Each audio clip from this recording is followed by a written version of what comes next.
Balikan po natin ang ulat ni Mark Salazar kaugnay sa nakatakdasan ng arraignment ni Senadora Leila de Lima para sa kasong drug trading. Mark?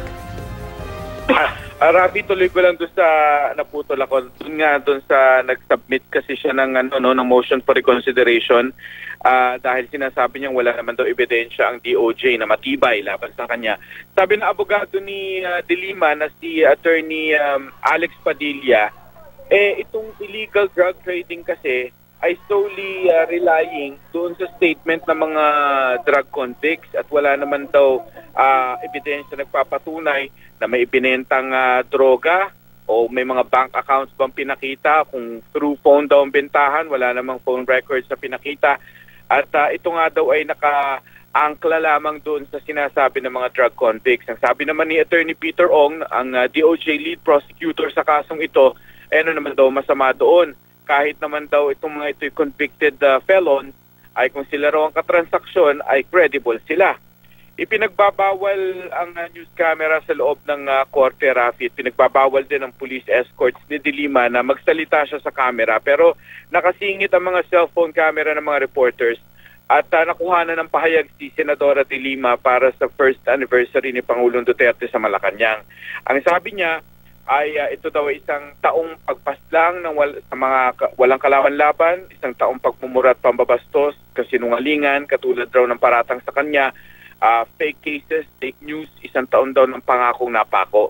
Sa labas ng Muntinlupa RTC, Rafi, sumisigaw ng Free Laila ang mga taga-suporta niya. At nandun din si dating Senador Rene Sagisag na may sarili ring assessment sa unang taon ni Pangulong Duterte.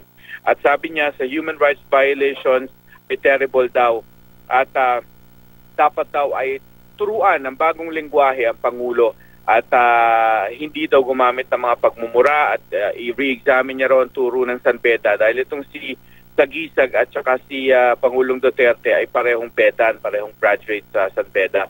Sa loob ng 10 araw, dapat sagutin ng DOJ ang motion for reconsideration ni de Lima at 5 araw naman para sumagot ulit ang kampo ni de Lima bago magdesisyon ng korte kung itutuloy pa ba ang kaso na ito o hindi. Rafi. Mark, ano yung overall demeanor nitong si Senadora Leila de Lima? Ngayon lang ulit siya nasilayan ng publiko ng inyong makausap, Mark.